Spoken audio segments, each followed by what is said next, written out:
ఒకే పార్టీలో ఉంటారు ఉండదండి. నేను అది అందుకే అంది ఓటుకు నోటు కేసులో రేవంత్ రెడ్డి గారు, చంద్రబాబు నాయుడు గారు మనవాళ్ళు బ్రీఫ్డ్ మీ అనే వాయిస్ ఆయనదే అని చెప్పేసి నేను స్పష్టంగా ఎఫ్ఎస్ఎల్ ల్యాబ్ ద్వారా నేను సమర్పించినటువంటి పేపర్స్ ఉన్నాయి కాబట్టి. పైగా రేవంత్ రెడ్డి గారు ఆడియో వీడియోలో దొరికిపోయాడండి.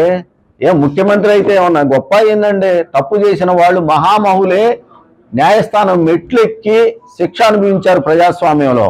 దానికి ముఖ్యమంత్రి అనో ప్రధానమంత్రి అనో తేడా ఉండదు. తప్పు చేసిన వాడు తప్పే, ఆ శిక్ష అనుభవిస్తాడు ఎవరైనా. జగన్ ప్రభుత్వం చేసే అవకాశం ఉంది. ఆ రోజు చూస్తామండి పరిస్థితులు. ఎవరైనా దొరికితే మాత్రం అదే అంటుంది, ఎవరైనా తప్పే. నేను చేసిన ఇది ఎక్కడైనా తప్పు ఉంటే తీయండి, ఇదిగో నేను తప్పు చేశానని నిరూపించండి, నేను దానికి బద్దుడినై ఉంటాను. మీరు చేసిన తప్పే, నేను చేసిన తప్పే, ఎవరు చేసిన తప్పేనండి. ఎందుకు ఎన్నుకుంటున్నారు ప్రజలు ప్రజాప్రతినిధుల్ని? మమ్మల్ని పరిపాలించండి, చట్టబద్ధంగా చేయండి అని చెప్పేసి పరిపాలన చేయమన్నప్పుడు ఈ దోపిడీలు ఏందండి ఎందుకు వస్తాయి? అలా చేస్తే అందుకే కదా, అలా చేయకూడదని వాటిని కట్టడి చేయడానికే కదా న్యాయస్థానాలు చట్టాలు ఉన్నాయి. సార్, మంగళగిరిలో మీరు ఎమ్మెల్యేగా ఉన్నప్పుడు కొన్ని పనులు చేశారు, కోనేరు లాంటిది కావచ్చు, చేనేత అవి నత్తనాటకం నడుస్తున్నాయని చెప్పేసి వాటిని అందరూ లేదు. ముందు షర్మిలమ్మ గారు చేరితే మాత్రం నేను షర్మిలమ్మ అంటే నా పైన పార్టీ పక్కన బాలోస్తు ఒక వ్యాక్యూమ్ ఫామ్ అయింది, మమ్మల్ని నట్టెంట ముంచి వెళ్ళిపోయారు. అది కరెక్ట్ కాదు.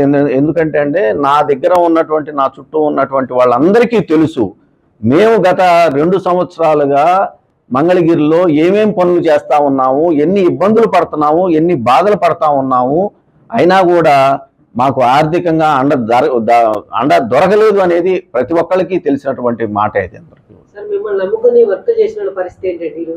అదే చెబుతా ఉన్నానండి. నేను అవన్నీ ఎక్కడికి పోవండి, ఎందుకంటే బిల్లులు చేసినవి వాళ్ళకి ఉంటాయి. అయినా కూడా నేను సుమారు 8 నుంచి 7-8 కోట్లు, ఇంకా లెక్క కూడా చూసి 7-8 కోట్ల రూపాయలు నేను బయట నుంచి తీసుకొచ్చి వాళ్ళకి సర్దానండి. కాబట్టి వాళ్ళకి తెలుసు, కాబట్టి నేను ఏ విధంగా పనిచేశాను, ఎక్కడ పైసలు లంచం తీసుకోకుండా నేను నా సొంత డబ్బులు బయట నుంచి తీసుకొచ్చిన డబ్బులు వాళ్ళకి సర్దాను. కాబట్టి వాళ్ళు పాపం ఏం మాట్లాడకుండా అలానే ఉండిపోయారు. వాళ్ళు చేసిన ప్రతి ఒక్క పనికి కూడా రికార్డ్స్ ఉంటాయి.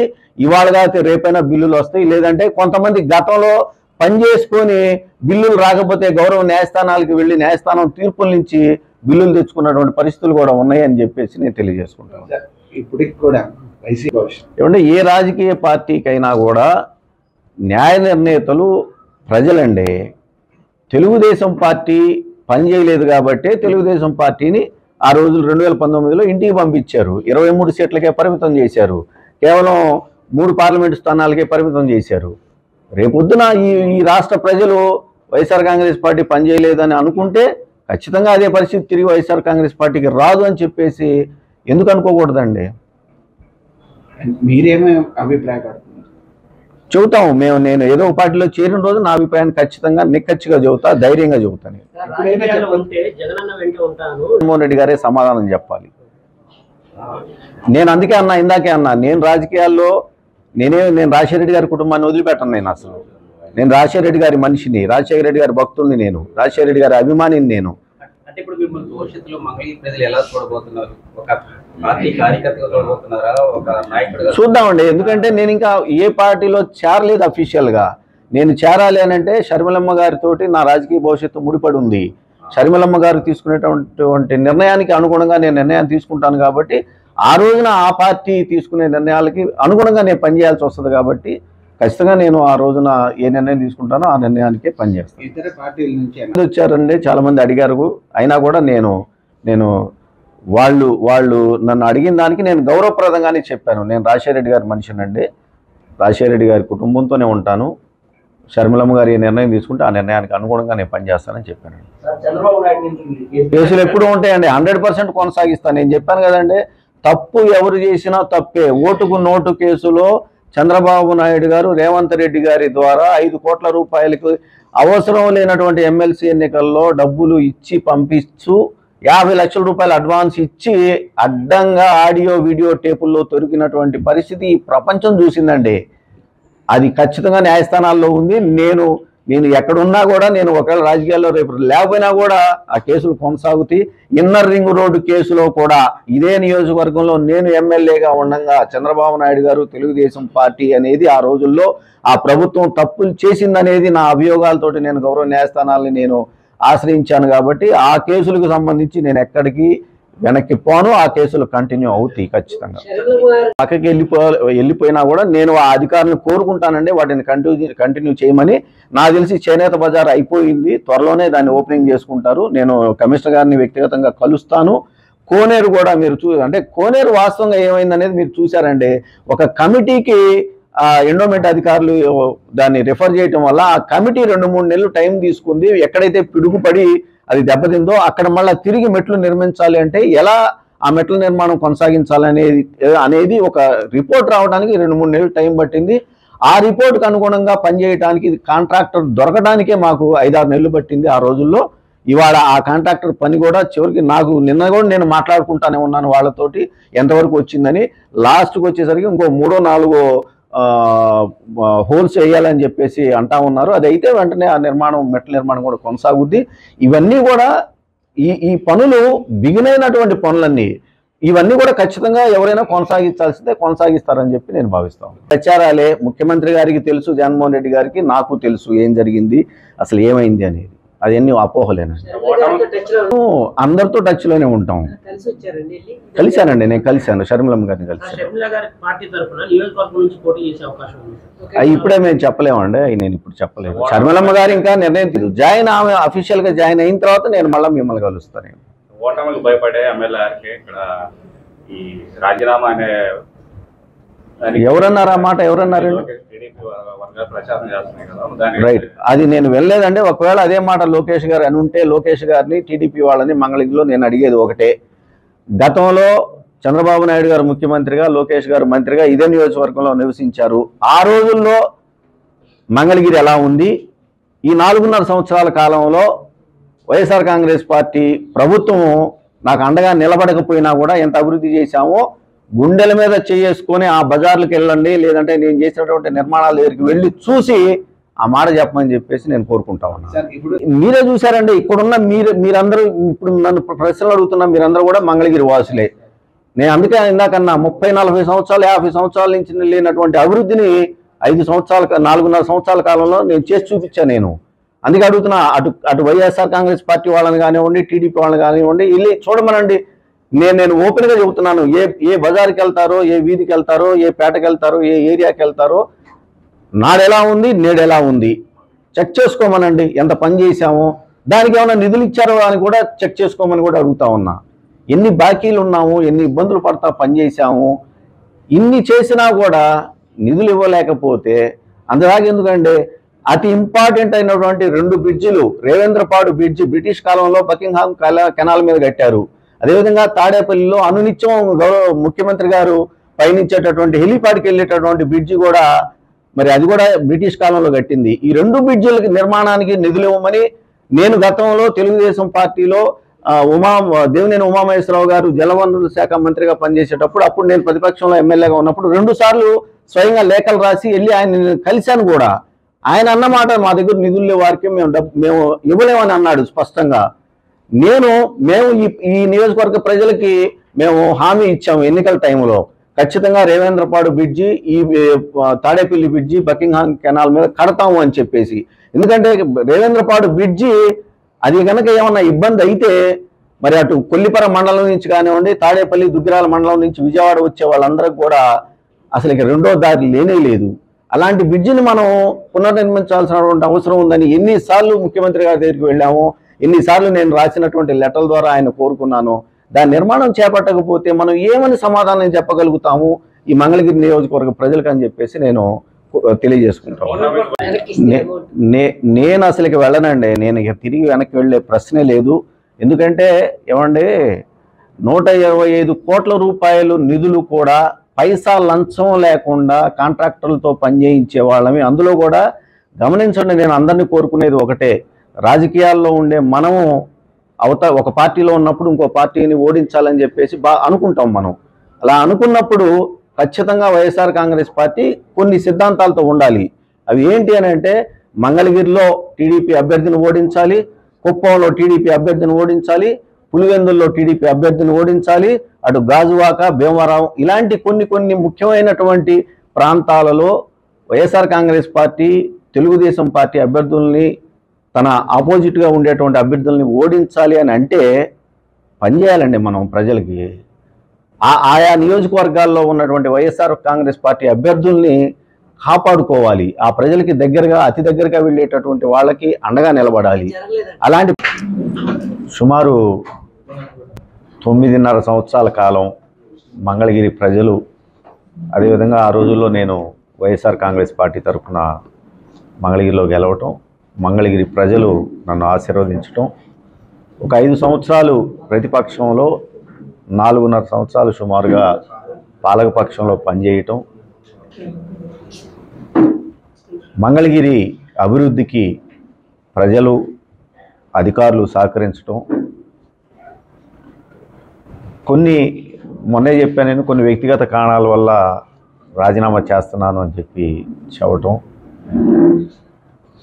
ప్రధానంగా మరి ఈ రోజున చెప్పాలి అని అంటే కారణాలు అనేవి ముఖ్యమంత్రి జగన్మోహన్ రెడ్డి గారు నేను 1200 కోట్ల రూపాయలు కేటాయిస్తున్నానని చెప్పటం,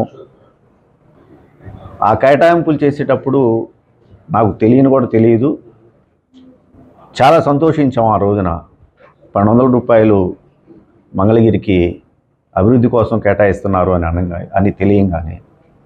ఎందుకంటే గతంలో చంద్రబాబు నాయుడు గారు ఇదే మంగళగిరిలో నివసిస్తూ, ఆయన ముఖ్యమంత్రిగా ఉండి, వాళ్ళ అబ్బాయి లోకేష్ గారు మంత్రిగా ఉండి ఏమాత్రం మంగళగిరిని పట్టించుకోకపోవటం అనేది చేయటం వల్లనే 2019 సాధారణ ఎన్నికల్లో లోకేష్ గారిని మంగళగిరి ప్రజలు ఓడించడం అనేది మనం చూసాం. అంటే మంగళగిరి ప్రజలు అభివృద్ధిని కోరుకుంటున్నారు అనేది చాలా స్పష్టమైంది. ముఖ్యమంత్రి జగన్మోహన్ రెడ్డి గారు 1200 కోట్ల రూపాయలు ప్రకటించిన తర్వాత కరోనా టైము, ఆ టైంలో ఆర్థికంగా రాష్ట్రం అంతా కూడా ఇబ్బందులు ఉన్నాయి, వెయిట్ చేశాము. తర్వాత సుమారు 2.5 సంవత్సరాల కాలం పాటు నేను ముఖ్యమంత్రి గారి దగ్గరికి వెళ్ళటం, అనేక సార్లు ఆయన అధికారులతోటి సమీక్షలు చేయటం, మంగళగిరి అభివృద్ధి కోసం 1200 కోట్ల రూపాయలని మరి కన్సల్టేట్ని పెట్టి ఏ పనులు చేయాలని చెప్పేసి డిపిఆర్లు కూడా సిద్ధం చేసుకోవడం కూడా జరిగింది. 1200 కోట్ల రూపాయలు ఇవ్వలేములే, ఇబ్బందులుగా ఉన్నాయని చెప్పేసి దాన్ని 500 కోట్ల రూపాయలకి కుదించటం, 500 కోట్ల రూపాయలు మళ్ళా తిరిగి 350 కోట్ల రూపాయలు కుదించటం, మళ్ళా తిరిగి 350 కోట్లని 125 కోట్ల రూపాయలకు కేటాయించడం జరిగింది. అంటే చివరికి 1200 కోట్ల రూపాయల నుంచి 125 కోట్ల రూపాయలకి ఫైనల్ చేస్తూ మంగళగిరి నియోజకవర్గానికి అభివృద్ధి పనుల నిమిత్తం జీవో ఇచ్చి, తర్వాత అడ్మినిస్ట్రేటివ్ శాంక్షన్ కూడా ఇచ్చిన తర్వాత స్థానిక అధికారులతో కలిసి మేము టెండర్లకు వెళ్ళటం, మంగళగిరి నియోజకవర్గంలో స్థానికంగా ఉన్నటువంటి నేను కానీ, ఇక్కడ పనిచేస్తున్నటువంటి అధికారులు ఎవరూ కూడా పైసా కూడా లంచం తీసుకోరు అని చెప్పి తెలిసినటువంటి కాంట్రాక్టర్లు టెండర్లు వేయటం. ఖచ్చితంగా చెప్పగలుగుతాను, 40-50 సంవత్సరాలుగా మంగళగిరిలో లేనటువంటి అభివృద్ధిని కేవలం సుమారు సంవత్సర కాలం లోపల మేము ఆ టెండర్ల ద్వారా పూర్తి చేయించడం జరిగింది. అయితే నిధులు విడుదల అనేది మాత్రం ఒకవైపున ఇటు కాంట్రాక్టర్ల ఒత్తిళ్ళు, తిరిగి మళ్ళా నేను సీఎంఓకి వెళ్ళి ముఖ్యమంత్రి గారితో మాట్లాడుకున్నా, ఆయన ధనంజయ రెడ్డి గారికి చెప్పినా కూడా నిధులు విడుదల కాకపోవటం చాలా ఇబ్బందులకు గురి చేసింది. 1200 కోట్ల రూపాయలని 125 కోట్ల రూపాయలకు కుదించి దాంట్లో రూపాయి కూడా ఈనాటికి కూడా విడుదల చేయనటువంటి పరిస్థితులు. మీ అందరికీ తెలుసు మంగళగిరిలో ఎన్ని పనులు చేసాం ఇప్పటికే, కానీ రూపాయి కూడా నిధులు రాని పరిస్థితుల్లో కాంట్రాక్టర్లు ఎన్ని ఇబ్బందులు పడతా ఉన్నారు, వాళ్ళ ఒత్తిడి ఎంత ఉంది. నేను సుమారు 7-8 కోట్ల రూపాయలు బయట నుంచి అప్పులు తీసుకొచ్చి మరి కాంట్రాక్టర్లకి సర్దినటువంటి పరిస్థితులు కూడా అందరికీ తెలుసు. అదేవిధంగా ఇవన్నీ కూడా ఎంటీఎంసీలో చేయగలిగాం. మరి దుగ్గిరాల మండలానికి వచ్చేసరికి 50 కోట్ల రూపాయల నిధులు కేటాయించమని చెప్పి అడిగాం. 50 కోట్లని చివరికి 20 కోట్లన్నా కేటాయించమని చెప్పి అడిగినా కూడా ఆ నిధులు కూడా కేటాయించినటువంటి పరిస్థితులు వచ్చినాయి. నా సొంత డబ్బులతోటి ఇటు ఎంటీఎంసీలో కానివ్వండి, అదేవిధంగా దుగ్గిరాల మండలంలో కానివ్వండి, ఎన్ని పనులు చేశామో మంగళగిరి నియోజకవర్గ ప్రజలకి ఇక్కడ ఉన్నటువంటి అందరికీ తెలిసినటువంటి విషయమే. ఇంత జరిగినా కూడా ఇవాళకి కూడా బిల్లులు రానటువంటి పరిస్థితులు మరి ఉంటే ఏం చేయాలి? ఒకవైపున చూసాము 2019లో లోకేష్ అంతటి అతన్ని అభివృద్ధి చేయకపోతే ఓడించినటువంటి మంగళగిరి ప్రజలు మళ్ళీ తిరిగి వైఎస్ఆర్ కాంగ్రెస్ పార్టీకి పట్టం కట్టాలి అని అంటే మనం సంక్షేమంతో పాటు అభివృద్ధి కూడా చేయాల్సినటువంటి అవసరం చాలా ఉంది. ఆ అభివృద్ధికి మరి సహకరించకపోతే మళ్ళీ తిరిగి ఏ మొహం పెట్టుకొని మేము వెళ్ళి ఓట్లు అడగాలి మంగళగిరి ప్రజల్ని? చాలా బాధపడ్డాము, చాలా ఇబ్బందులు పడ్డాము. అందుకని నేను ఎవరిని నిందించాల్సినటువంటి అవసరం లేదు. ఇవాళ ఎవరి బాధలు వాళ్ళకున్నా, ఆర్థిక ఇబ్బందులు ఉన్నా కూడా వాళ్ళకి నాకు ధనంజయ రెడ్డి గారు చాలా సార్లు మెసేజ్లు పెట్టారు. వారికే కొంచెం ఫైనాన్షియల్గా ఇబ్బందులు ఉన్నాయి, ఆ ఇబ్బందులు తొలగిపోగానే మంగళగిరికి డబ్బులు ఇస్తామని అన్నారు. కానీ ఎలక్షన్స్ కూడా దగ్గరకు వచ్చిన టైంలో కూడా ఇవాళ మంగళగిరికి నిధులు రాకపోతే ఇంక ఏమని మేము పని చేయగలుగుతాము, ఏమని మళ్ళీ తిరిగి ప్రజల దగ్గరికి వెళ్ళగలుగుతాం అని చెప్పేసి అనిపించి బహుశా నేను రాజకీయాలకి సరిపోనేమో ఇవాళ రాజకీయాలకి. ఎందుకంటే సంక్షేమం, అభివృద్ధి ఈ రెండు కళ్ళు అని చెప్పుకునేటటువంటి ఏ ప్రభుత్వం అయినా కూడా సంక్షేమం అనే ఒక కంటిని వెలుగిచ్చి అభివృద్ధి అనే ఒక కంటికి వెలుగు లేకపోతే ఆ మనిషి పరిస్థితి ఎలా ఉంటుందో ఆ నియోజకవర్గ పరిస్థితి కూడా అలా ఉంటుంది అని చెప్పేసి భావించి ఆ రోజున నేను మంగళగిరి ప్రజల్ని మన్నించమని చెప్పి కోరుకుంటూ నేను రాజకీయం నుంచి ఆ రోజున మరి వైఎస్ఆర్ కాంగ్రెస్ పార్టీకి అదేవిధంగా నా శాసనసభ సభ్యత్వాన్ని కూడా నేను రాజీనామా చేయటం జరిగిందని చెప్పేసి ఈ సందర్భంగా తెలియజేసుకుంటాం. వ్యక్తిగా వాళ్ళ దీనికే వదిలేస్తామండి మేము.